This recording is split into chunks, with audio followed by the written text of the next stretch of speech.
Claudia Webbe. Mr Deputy Speaker, this government remains in disarray for all the wrong reasons over this horrendous bill.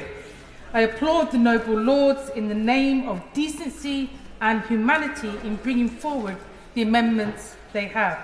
The decision to force those seeking refuge here onto a cramped barge, the Bibi Stockholm docked at Portland Port, was rightly condemned by human rights groups as inhumane and dangerous, and has already seen at least one suicide.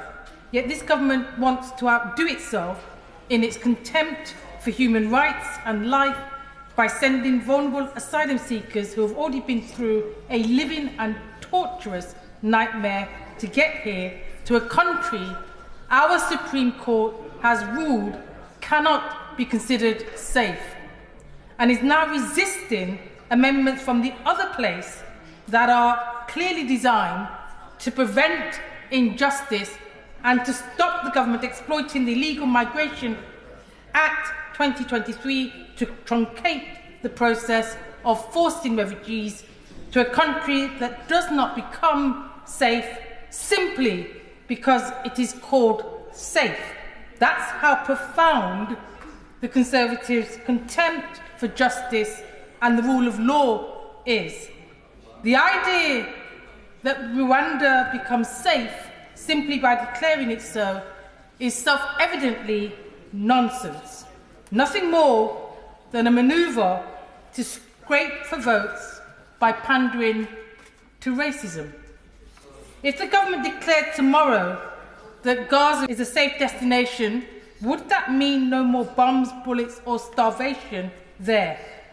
Yet it seems the government thinks you can make juggling knives safe simply by declaring it safe. Presumably, any fingers chopped off would be someone else's fault, anyone else's, as long as our government gets their way. As the Lord's amendments make clear, the bill remains clearly at odds with human rights law and our commitments under international convention. And thus, the Lord's amendments are an attempt to mitigate some of the worst harms of a manoeuvre that shames our nation.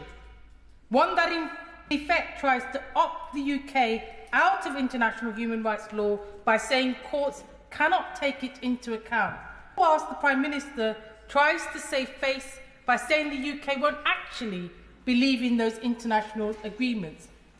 Amnesty International has rightly condemned this assault on human rights as callous, immoral, and an attack on the basic protections that keep us all safe. It's also a hugely expensive one. This wicked scheme has already cost the UK 240 million in payments to Rwanda, with at least another 130 million to come. The bill fails to understand that there is no such thing as an illegal asylum seeker, and that safe and legal routes are needed to better protect all asylum seekers. This bill is ridiculous and toxic, racist and cruel, and it shows contempt for our legal system.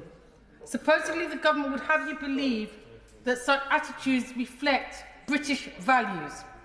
But surely the people of this country stand for something better than stoking fear and hate towards desperate refugees alongside disdain for our legal system.